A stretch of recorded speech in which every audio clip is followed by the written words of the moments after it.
As you may know, druids are all about creating life, healing, literally the exact opposite of what we know as the undead. However, Blizzard recently confirmed that they plan to eventually remove all the race class restrictions, which means at some point in time the undead druids will be coming out, which out of pretty much all the race class combos seems to be the most unholy and almost simply impossible to actually introduce and explain. So who really could be the undead druids, and can the lore somehow be bent for them to make sense? What do they have to do to make this possible? Opera GX is the Opera browser, but for gamers available on your PC and mobile as GX Mobile, and best of all, both of these can actually be connected. One of the coolest features of the browser is the GX control, where you can keep a bunch of tabs open but not hurt your gaming performance, allowing you to limit CPU, RAM, and bandwidth. Even cooler is that despite Opera having its own extension store, Google Chrome extensions are also compatible, and you can pretty much install any extension you want. So join the millions of gamers and download Opera GX with my link in the description below. So originally, druids were almost exclusively a night elven thing. They were kind of introduced in Warcraft 3, and there was an entire order of them. They were pretty much always connected to this mysterious emerald dream, and they would essentially just spend all the time there, and they would really spend more time than they would in the material plane. However, this was not your average sleepless slumber. It is literally like they teleported their soul to the dream and just help out nature, serving inside. Now, this lore, as most of Warcraft lore, has really gotten a lot more vague over the years, and we really don't even know what the current consensus is. This is, of course, for two reasons. One is the fact that I don't think even Blizzard really knows what even is the Emerald Dream anymore, and they just keep constantly changing the lore. And the second is the entire Shadowlands ordeal that heavily impacted it. When we learned about Ardenweald, the Winter Queen, and this new vague Elune lore, that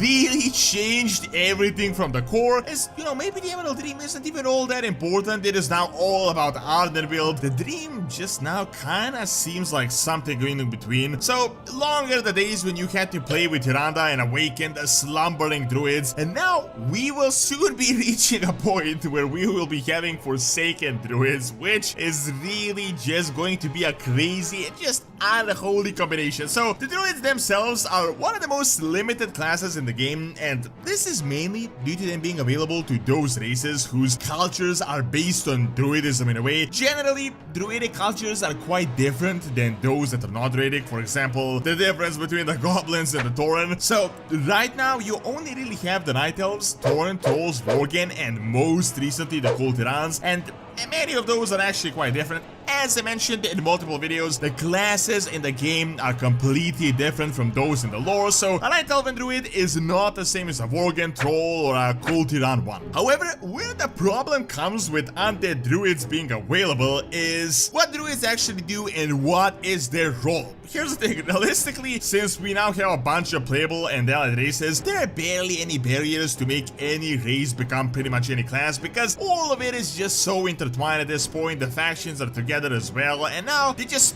spend so much time together that really any race can learn anything. While an Orc Paladin sounds kinda unholy, realistically he could have spent time with the Army of the Light and just learned a bit. Draenei Warlocks, as unholy as that is, they could have spent time with people on Azeroth, learned the way to use Fel without corrupting themselves, so they could have adapted it. That is the way that could really be explained. However, the undead druids are really just a completely different animal. Their literal physical state is the exact opposite to what the druids. So like literally when you look at the cosmological chart, they're on the complete opposite of the spectrum. Druids are literally life itself. Like if life could be a class, they would be druids, while the Forsaken are on the death part of the chart, and you know, they're obviously undead. It just seems completely impossible. It would be like teaching a fire elemental to cast water, or like a void lord to use the light. It just kind of seems just logically impossible. Druids create life, they sprout forests, and while they can attack and defend, generally they are focused on healing. Druids were really adapted in World of Warcraft to be a combat class, but culture-wise, druids are more like pillars of society, keeping the balance of the nature and healing,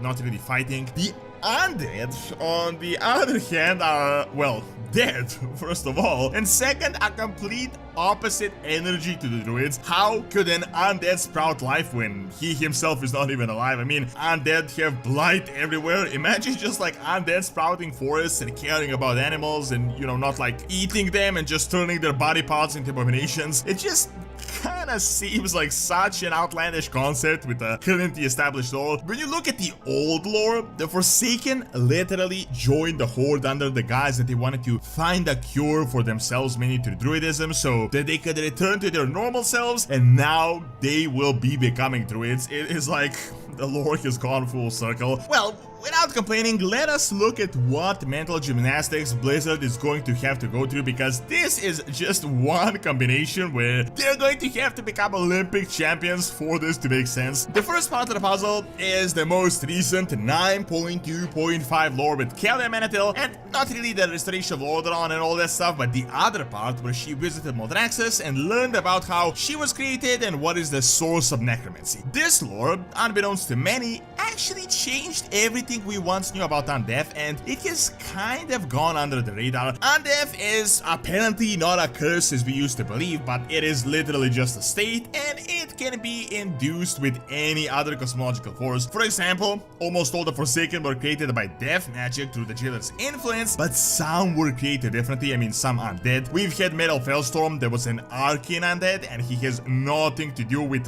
Forsaken. And we have Kalia Manatil, that is light undead. I'm guessing by this exact logic, we could have an order of life undead. As crazy as that sounds, as contradictory as that is, I'm not sure how this can really be explained. However, there is some potential, maybe with Ardenweald and this really vague connection there is to the Emerald Dream and the Azeroth's material plane. As you may know, there was this entire storyline of the Night Elven souls first being sent to the Shadowlands by Lune, meaning she has some influence here, then going to the Maw, then being recovered, and then sacrificing themselves to create this seed made by the Winter Queen, as you may have seen in the new cinematic, which almost certainly will be explained in Dragonflight. This really is nothing new, we've known this since the Afterlives videos, that important creatures go to Ardenweald, absorb anima in these pods, and regenerate, and return back to Azeroth or whatever their planet of origin is, meaning Ardenweald really is connected to all the forests and nature of various planets, meaning there is a hard connection between death and life. This little leeway here could be where the undead druids could come in. Not sure how exactly, but it seems like the only possible solution where they could make at least a little bit of sense. I could see two possible scenarios, either the regular Forsaken being druids or a new order being created. For example, as the regular Forsaken were created by death magic through the influence of the Shadowlands, they could use this inherent death magic connection with Ardenweald and somehow work on creating life despite not being able to turn themselves into creatures of life, which I gotta say would be kind of a hard to explain scenario. Or they could create a new customization for the undead, as we already have Lightbound undead, at least in the lore. We could have life undead, as crazy as that sounds. Think of it something as druids from Ardenweald, which are technically not alive, as they originate in Ardenweald and they're sort of undead, but they are able to wield the powers of life, which is druidism. I know, definitely a bit of a crazy concept, but out of all the scenarios, this one could make the most amount of sense. The only issue is that it would require a lot of work and endgame work from Blizzard, as they would really need to essentially create a brand new race, but they would need to introduce them as a brand new concept. While this in itself wouldn't really be all that hard, the issue is if these undead druids happen after Dragonflight, I'm not sure how relevant Shadowlands is really going to be for Blizzard to go through this entire process. However, that really is like my full extent of mental gymnastics I could use to make this concept make sense, but even this explanation to me doesn't really sound all that realistic, so Blizzard is really going to have to go over some big hurdles if they want to introduce Forsaken druids. Thank you for watching. Check out his Blizzard Alliance bias by clicking on the screen, and check out Rods Academy for videos on real world history. See you next time.